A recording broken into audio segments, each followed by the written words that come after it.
Konnichiwa, minasama.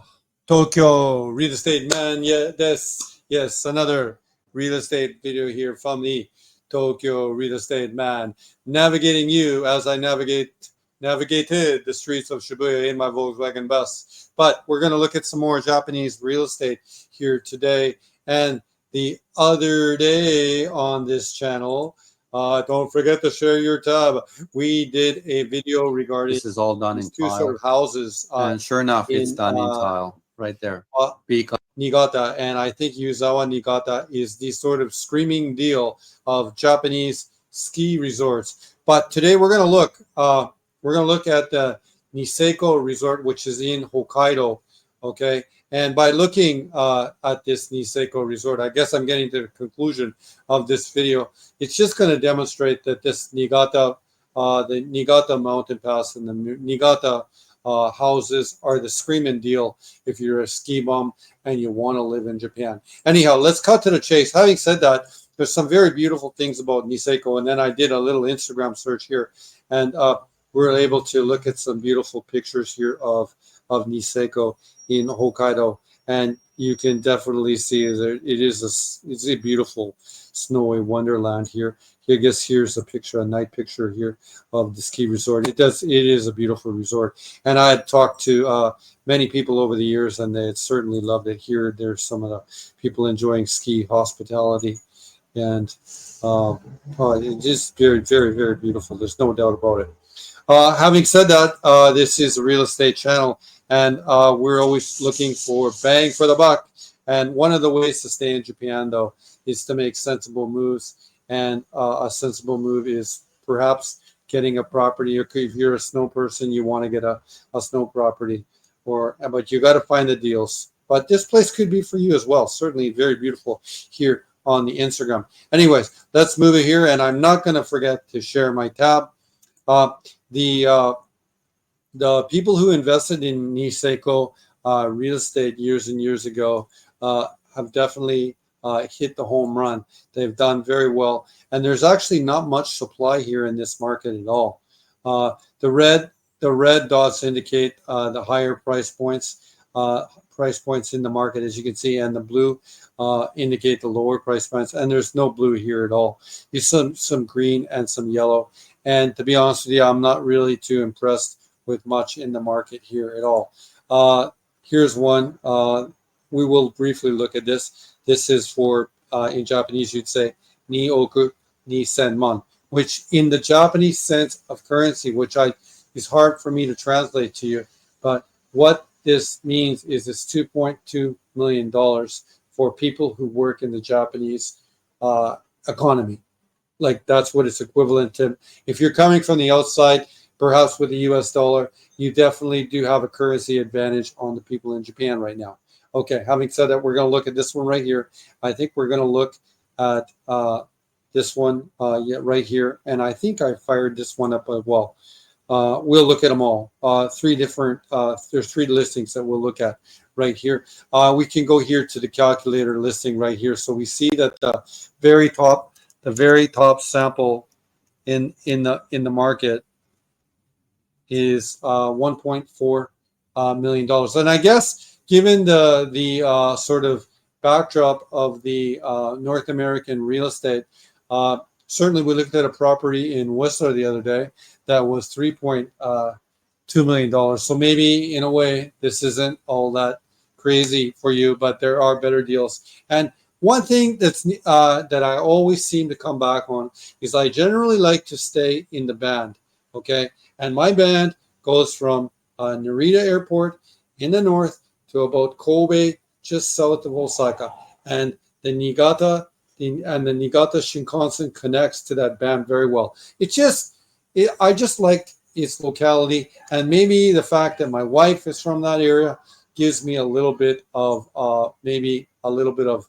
prejudice as well, in that I do know it. Anyhow, this was the cheapest sample in the marketplace here, and we see this here for basically 3,099 won, or Sonzen Kyujuku man. Okay, and we'll just flick through these pictures right here. We see that it's totally nothing special house at all. Nothing special. You do have parking.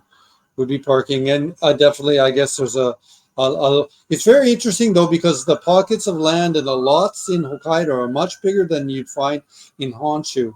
Very beautiful sky there taken in that picture though, and it's a standard house. Yeah, and this is not a terrible price.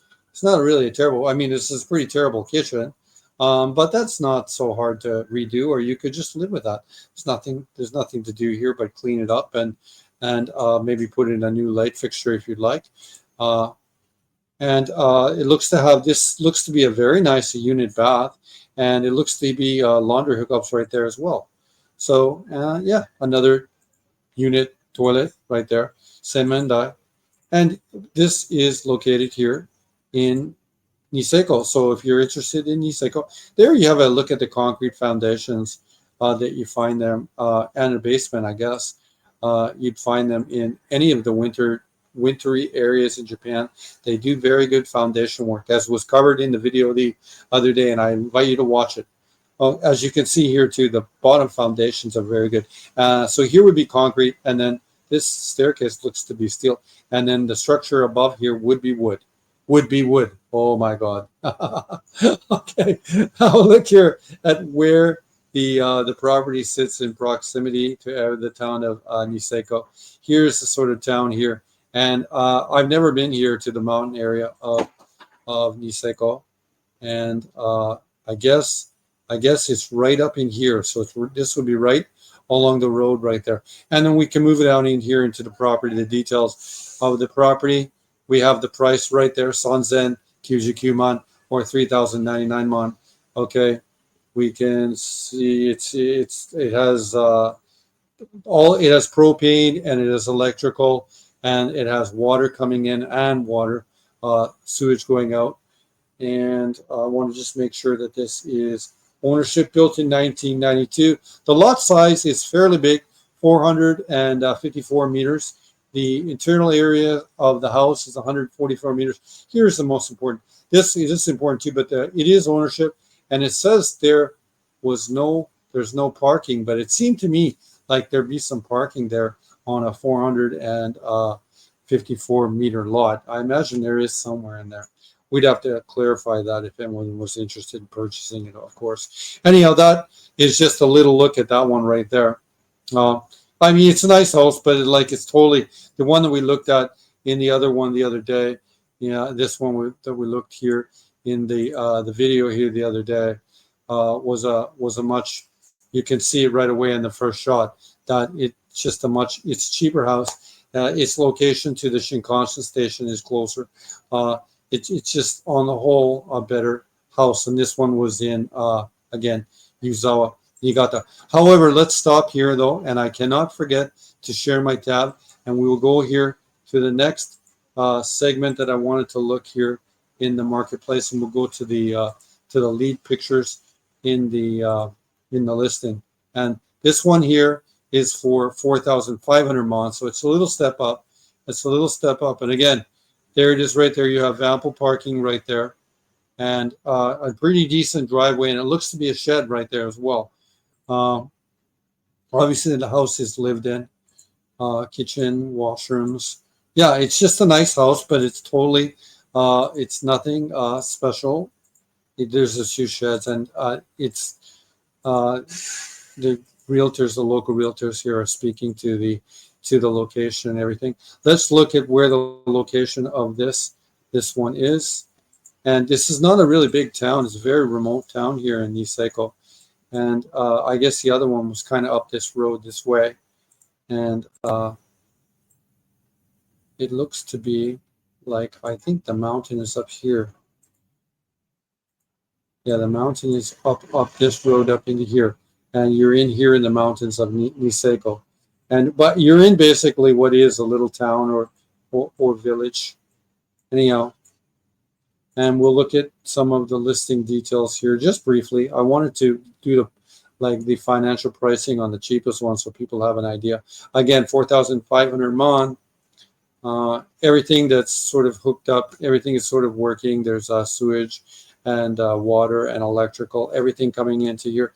Propane gas is going in. There's not going to be any any natural gas at all in these remote areas. But don't forget, propane in Japan is an industrial business, and over half the country is still on propane, and like distributing the propane tanks. Even in cities like Yokohama, half the city is propane right now. There's a unit that I own in Meguro. It's on propane. It's just on this one escarpment, and they couldn't get the gas lines in there. So it's just an industrial business in Japan. The lot size is fairly big. These are the breakup of the rooms. 4 LDK means 4 living room, dining room, kitchen, and then it gives out the meters, or that's called heibei. Meters in Japanese are referred to as heibei. And the lot size, again, Hokkaido, very big lots, 391 meters, 110 meters of internal space, 1996. It has parking, as was indicated through the huge driveway. Shoryuken, okay, which means ownership right there for you people. I'm trying to swing the most so you can see it. Okay, anything else that's sort of important here? It's in a residential area, or what's zoned to two-story house. That's about the story of this one. And then finally, I thought we could move over here to the most expensive sample in the market. And I'm not going to forget to share my tab. And yeah, this one is ni oku nisenman. So in the Japanese sense of the word, like we did in the prior calculation, this is $2.2 million. Let's go to the pictures. Yeah, it's a nice, cute looking house. There you have the town of Niseko. You have an idea of what it's like in summertime. Hokkaido, very nice in summertime. There is no rainy season in the summertime, and it is much less humid than you'd find in the on the island of Honshu. But I'm really used to Japanese summers. This is a very good picture of how it sits in the neighborhood, so you have an idea. Obviously taken in the summer. Nice pictures. Yeah, I mean, it's a nice house. It looks pretty nice, but you know what I'm not impressed of? Like, no one is cleaning. No one is cleaning any of these. Like you're selling a house for $2.2 million. Why aren't you cleaning your house? I just cannot believe this. Like, you couldn't take better pick. You couldn't fold this blanket. I don't get some of this. I'm really maybe that this was like an Airbnb that's got closed down and they want to sell it right now. Maybe that's a possibility. When I look at a setup like this, I think that it might have been an Airbnb that's maybe been shut down, or just they made their money in Airbnb and they want to move on with it. We'll look at the details of the listing, and they might tell the story of that as well. We'll see the location here was in the sort of strip of town that's just to the south of the main town of Niseko, which we saw the other two houses were up here, and this one is just down here. Certainly, it's all in the area right there. You see everything in Japan, as you see, it was indicated in this map. I've always talked about it a lot. All the inhabitation in Japan since time immemorial has happened in the river valleys. When it can happen on the coast. Okay, the better land is the old stuff that's considered just inland from the coast. And if it's in an inland environment, the Japanese people from time immemorial have settled in these river valleys. Okay, we'll look at the details here of the property right here. Okay, we have the price right there. We have a used house, as it says right there. Okay, what does it say? Shower, washing, toilet, two toilets. All the services are hooked up here. Okay, sewer, water, electrical, and it's obviously going to be propane into this one right here. It's called the Red Ski House. So there we go. It's called Red Ski House. It's probably been an Airbnb. We see it's built in 1983, but it looks like it's had some updating. Unquestionable. Shoryuken. Let's see if the zoning right here allows for it to be Shoryuken Juko, and someone is currently living into it. And okay, this is the details of the sale. It doesn't mention the land classification here, which would be interesting, so that we could. Oh, here it is right here. Okay, which is it's not zoned for commercial.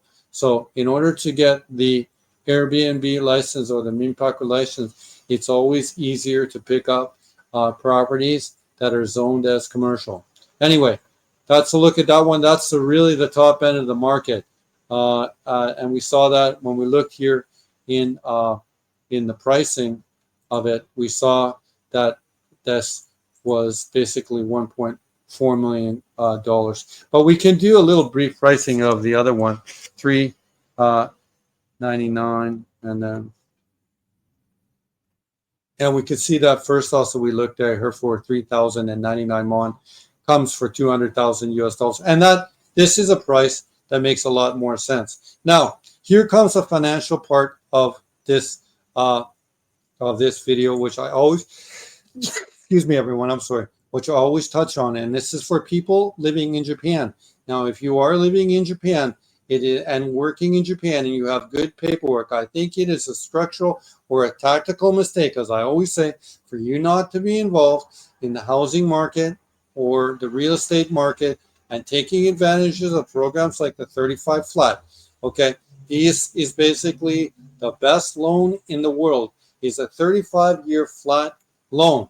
However, the first 5 years of your loan or your contract over 35 years right now are 0.84%. That is underneath 1%. Okay. Now, if you're a little older and you don't want a 35-year loan, you can get what's known as the flat 20. Okay. And the interest rates on that are a little bit less, which are 1.45% flat. That will not change. And for the first 5 years of the loan on the flat 20, it's 0.45%. Now, a lot of older people generally try, because they're older, will get the flat 20 as opposed to the flat 35. Anyhow, this is just a look at financing. You can go to commercial lenders like this one here. This is Mizuho Bank. If you want to get the variable rate, if you have very good paperwork in Japan, you can get the variable rate at 0.375%. That's about the best loan and rate that you can get in the world. That's a carry trade loan. Okay, we see that the 31 to 35 year rate for Mizuho Bank is basically mirroring the 35 flat. It's basically the same. You can see here, or you can't really see here. You can see here below. Okay, 31 to 35 years. Okay, Kikan. This is the term. Kikan is term. This is the variable rate, and this is the 10-year term, Kikan Junen, and which is 1.4%. A lot of people in Japan, they go for this rate because the strategy behind it depends on your personality, but the people who like the variable rate, the strategy of the people who like the variable rate think that in order for the variable rate to go up from 0.375 to 1.85, that would be an amazing amount of rate hikes for the Bank of Japan, and they would view that as a very almost impossible process. I, however, don't trust the central banks. I don't trust them a bit. So then the idea of a flat 1.84% 35-year loan, which I know I can deal with, is more attractive to me. However, let's move here and let's look at the numbers. If you are one of these people living inside Japan, okay, and you'd like to buy, let's say, a house like this one, the most decently priced one in this Niseko market was that one for basically 3,100. Now, I did put a 500. This is Atamakin. Atamakin is a down payment. Okay, and the bonus here, this says bonus. This is really only for Japanese seishain or company workers, but maybe you are. And it's just a bonus payment that you'd make. The term I've kept at 35 years. And I will move then. This rate here is the variable rate from Tokyo Star Bank, which is 0.9. But let's move this up to the 35 or the flat 35, which was 1.84 actually. Okay, and then we can look here at the loan payment. Okay, which is not bad. This is totally not bad. When you look at I didn't really like this Niseko market too much, maybe because of the idea of that $2.2 million house, the Nioku Nissan, I really was souring in me when I saw that they didn't even clean the place up for the pictures they were taking. But if you are a ski person and you'd like to live and you're working in the Japanese workforce and you'd like a place, whether that be here in Hokkaido or somewhere, and you wanted to buy a 3,000 won place, your monthly payments every month are going to be 84,000 yen, okay, or Hachimon Yonsen En. Or I guess I'll follow this up a little bit with looking at the calculations in terms of US dollars. Motokin, and as I keep like harping in these videos, in Japan, real estate and these kind of low interest rates, the 35 flat, still makes real estate a really good inflation hedged way of saving your money. And you're going to save 6.2 mon every month. 62,000 is going to go into the principal. That's why this red is bigger than this small interest portion, which is 2.2. Okay. And you're hedged. Your payments are flat. Given the backdrop of maybe in the prior video I did earlier, I might have exaggerated when I said that inflation in Japan right now is running at 8 to 10%. I could be exaggerating on that, but I don't think it is an exaggeration to think that in Japan right now that inflation is running between 5 and 7%.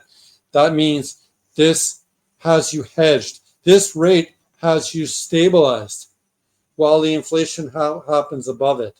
And you're also owning a hard asset, which is also holding off the inflation at the same time. It's a brilliant way to make it in Japan.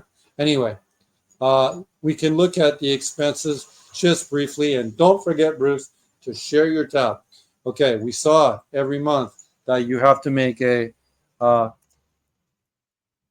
loan payment of 82,000 yen, which is basically almost all going to be yours because you are saving, you are saving 62 every month. That's what you're saving, 398 every month.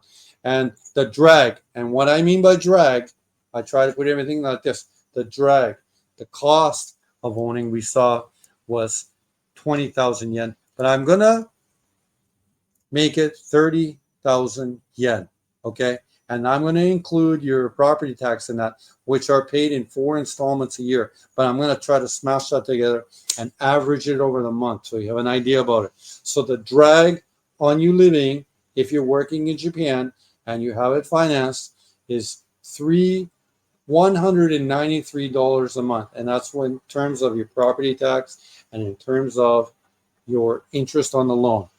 Basically, you've made it. These numbers are the key to of how you make it. Is you have to get involved. You have to buy in areas where there's a lot of demand. You want to buy in areas where there's demand.